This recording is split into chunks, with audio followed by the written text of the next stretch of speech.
You give your all, but no one values it.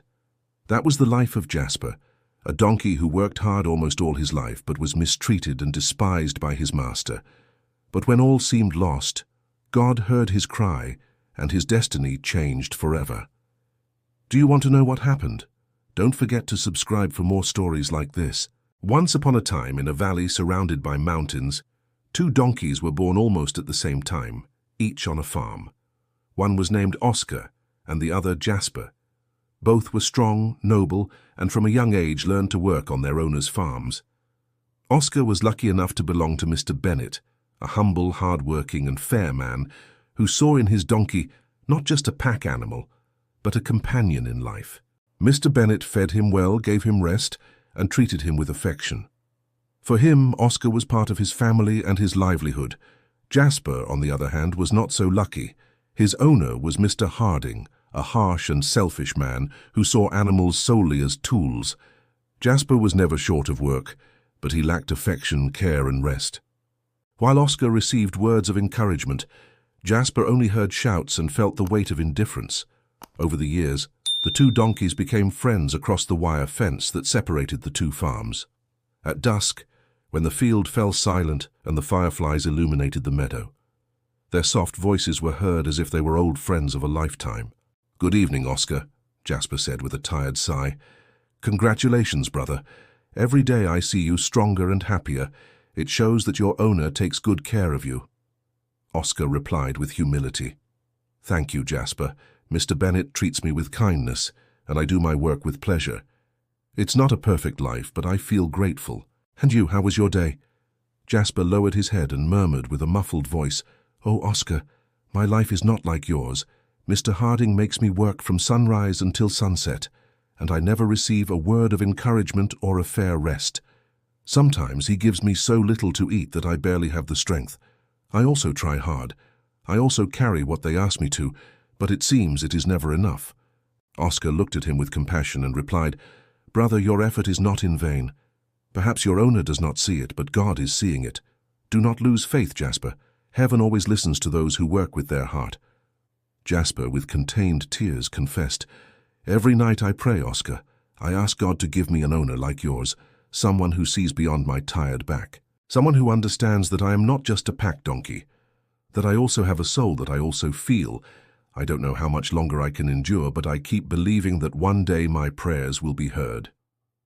Oscar brought his muzzle close to the fence as if wanting to caress his friend and told him firmly, "Jasper, don't give up.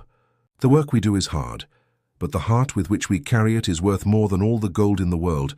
Remember this, it is not the weight of the burden that destroys us, but the lack of hope. You keep praying, keep believing that your reward will come." Jasper smiled tiredly, but with a ray of faith in his gaze, and replied, "Thank you, Oscar. You are more than a friend. You are the voice that reminds me that there is still hope." That night, both donkeys closed their eyes looking at the starry sky, one grateful, the other hopeful, and amidst their whispers, it seemed their prayers rose together towards God. That dawn, the roosters crowing announced a day of heavy work. As always, Jasper came out first, loaded with pitchers of milk that he could barely hold on his tired back. Next to him walked Mr. Harding, impatient and grumpy, with his gaze fixed on the road, behind. A little later, Oscar came out, upright and serene, with his pitchers well arranged, guided by Mr. Bennett, who always walked slowly so as not to force him too much. The road to the town had a difficult stretch, an old swamp where the earth became soft and dangerous. That day luck played a bad trick on Jasper. His legs, exhausted and without strength, sank into the mud, and the weight of the pitchers dragged him down. The poor donkey fell to his knees, wallowing in the mud, while the muddy water covered him. Jasper, desperate, brayed with anguish, "Help, I can't get up! Help! But Mr. Harding, instead of lending a hand, looked at him with contempt and with a whip in hand shouted harshly, "Stupid donkey, always the same with you. You're useless, worthless. If you die there, I'll buy another one, and that's it." Jasper lowered his head with tears mixed in the mud. Every word from his master weighed more than the pitchers. At that moment, Oscar and Mr. Bennett appeared on the road and saw the terrible scene. Mr. Bennett, frowning, quickly stepped forward and raised his voice. Harding, enough. You have no right to treat your animal like that. That donkey has worked for you all his life, and the least he deserves is respect and compassion." Mr. Harding scoffed with his face full of arrogance and replied with disdain, "Bennett, don't interfere in what doesn't concern you. This donkey is mine, and I handle him as I want. Go on your way and stop preaching." Meanwhile, Oscar, who had been watching his friend sinking in the mud, slowly approached with the tenderness of a brother. He stood next to the swamp, stretched his neck and spoke to him in a soft voice. "Come on, Jasper, don't give up. You're stronger than you think. Take a deep breath, friend. I am here with you." Jasper, covered in mud, looked at him with sadness. "Oscar, I can't do it anymore. I'm tired. My body hurts and my soul is broken." Oscar nudged his face with his muzzle, ignoring the mud that stained him, and murmured, "No, Jasper, you are worth much more than these invisible chains. If your owner doesn't see it, I see it, and God does too. Get up, brother. You are not alone." It was then that Mr. Bennett went down to the swamp without hesitation, rolling up his boots. With strength and patience, he began to lift the bogged-down pitchers, while Oscar encouraged his friend. Jasper, inspired by those words of encouragement and sincere help, gathered strength where he no longer believed it existed. With one last effort, supported by Mr. Bennett's shoulder and with Oscar by his side, Jasper managed to get up, trembling and covered in mud. Mr. Bennett caressed his forehead with tenderness. "That's it, you did it. You are not alone, Jasper."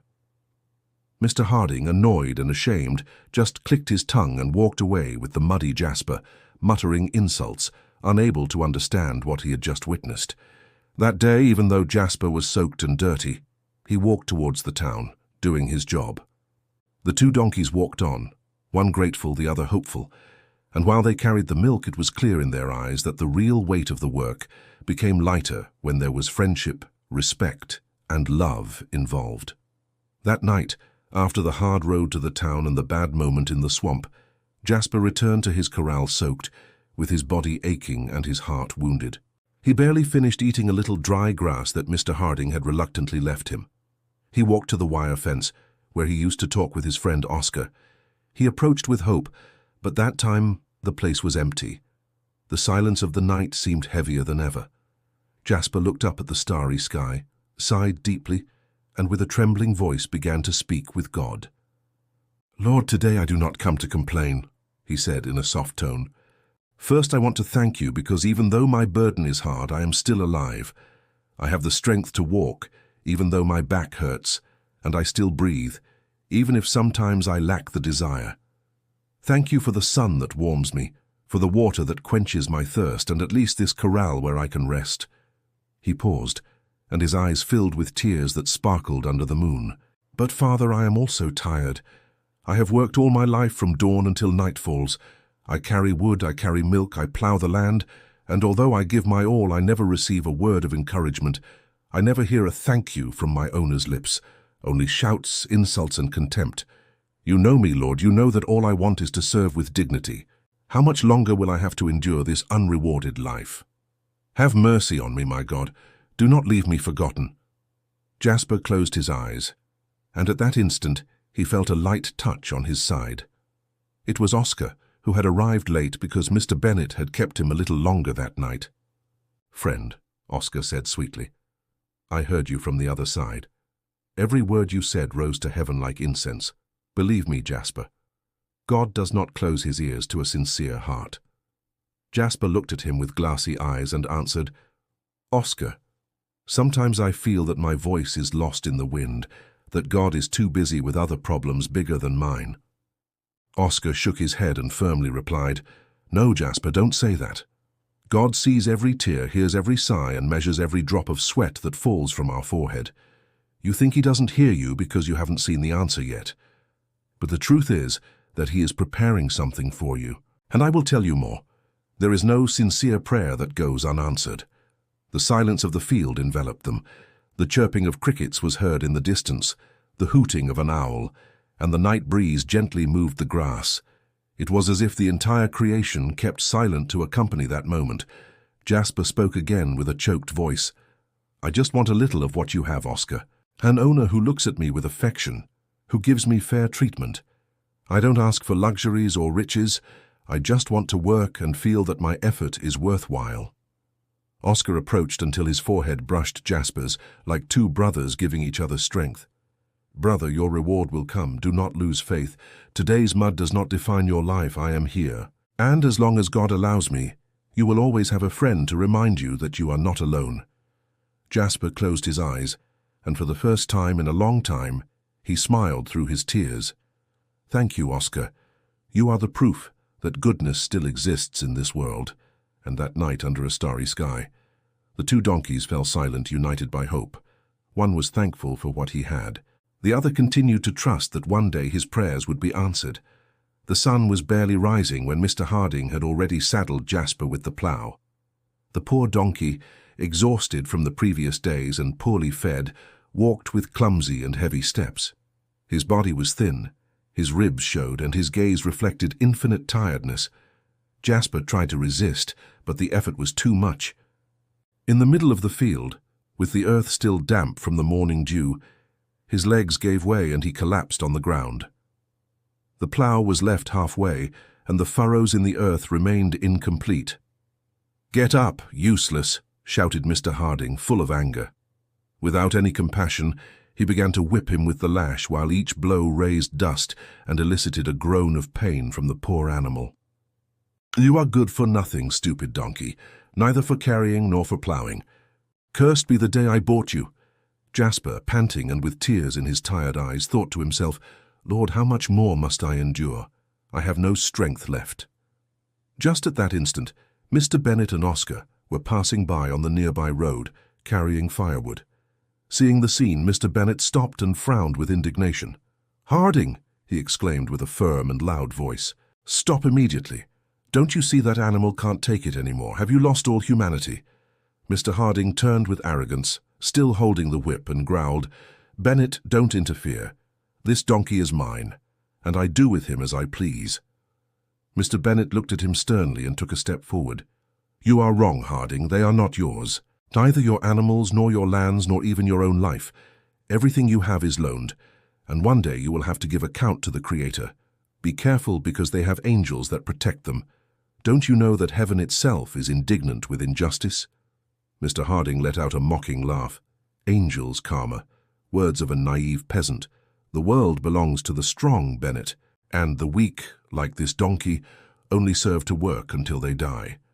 Mr. Bennet, with serenity but with authority in his voice, sentenced, "Listen closely to my words. Life always returns what one sows, and you have sowed cruelty, contempt, and ingratitude. Be careful, Harding. Karma doesn't announce itself, but it always arrives." Meanwhile, Oscar, who watched everything from the edge of the fence, lowered his head and murmured to himself, "Poor Jasper, so much pain in such a noble heart. Lord, do justice. I beg you not to abandon him." Jasper, still lying on the ground, managed to look at his friend and Mr. Bennet. A spark of hope shone in his eyes, even though his body was worn out. That night, after that day of suffering, Jasper looked up at the sky again. He didn't have the strength to pray aloud, but his heart cried out in silence. "God, I can't take it anymore. If you really hear me, come to my aid." The sky seemed to be silent, but the invisible began to move. That same night, God decided to listen to Jasper, and just as he had allowed the trial, he also decided to set a limit. The wind blew strongly through the trees, like a murmur announcing judgment.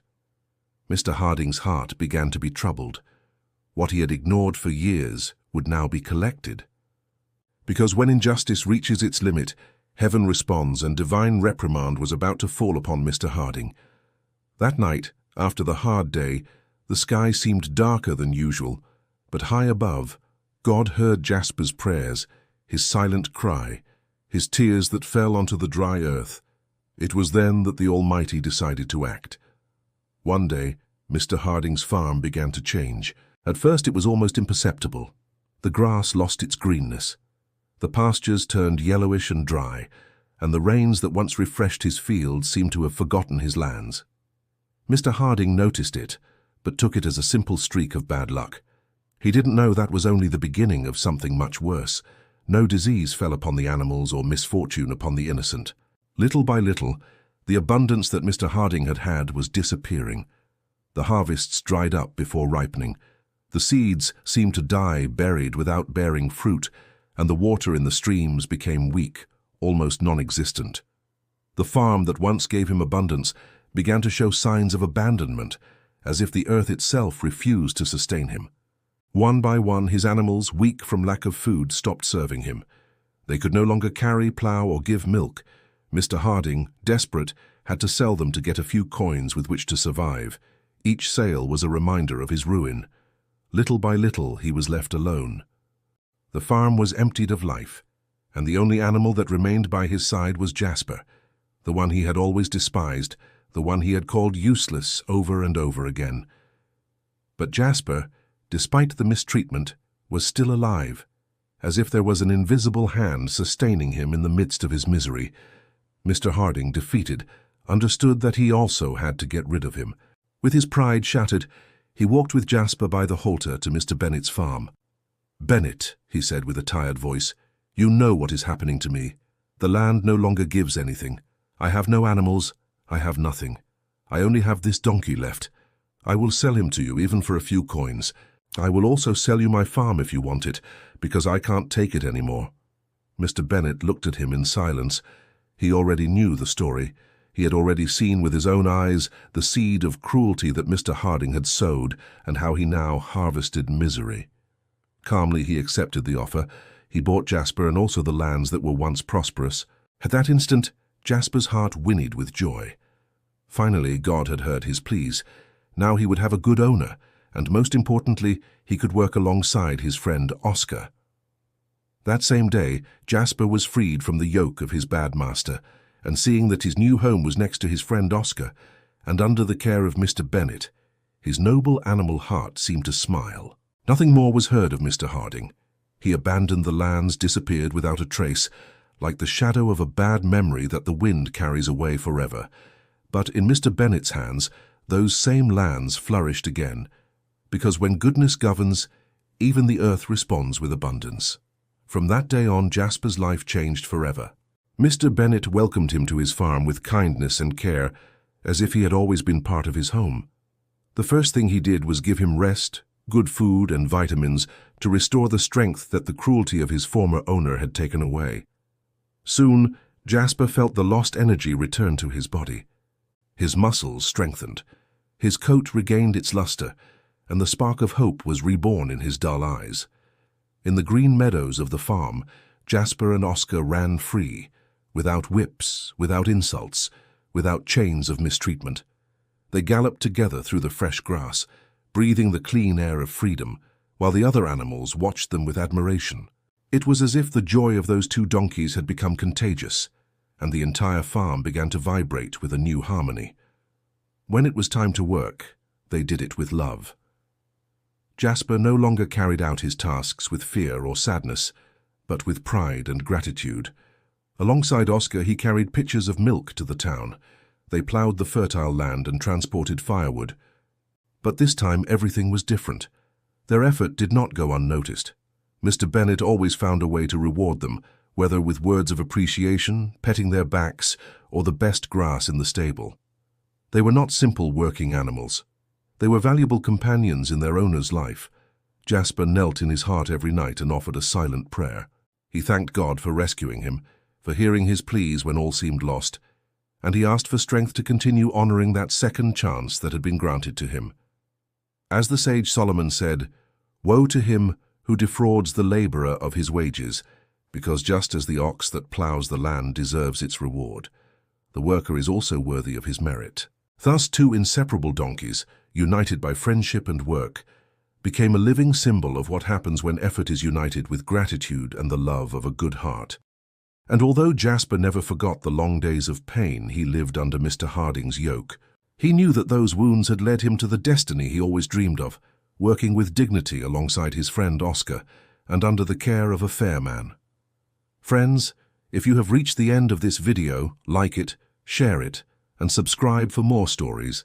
And remember that there are more stories on your screen. Thank you very much. See you in the next one.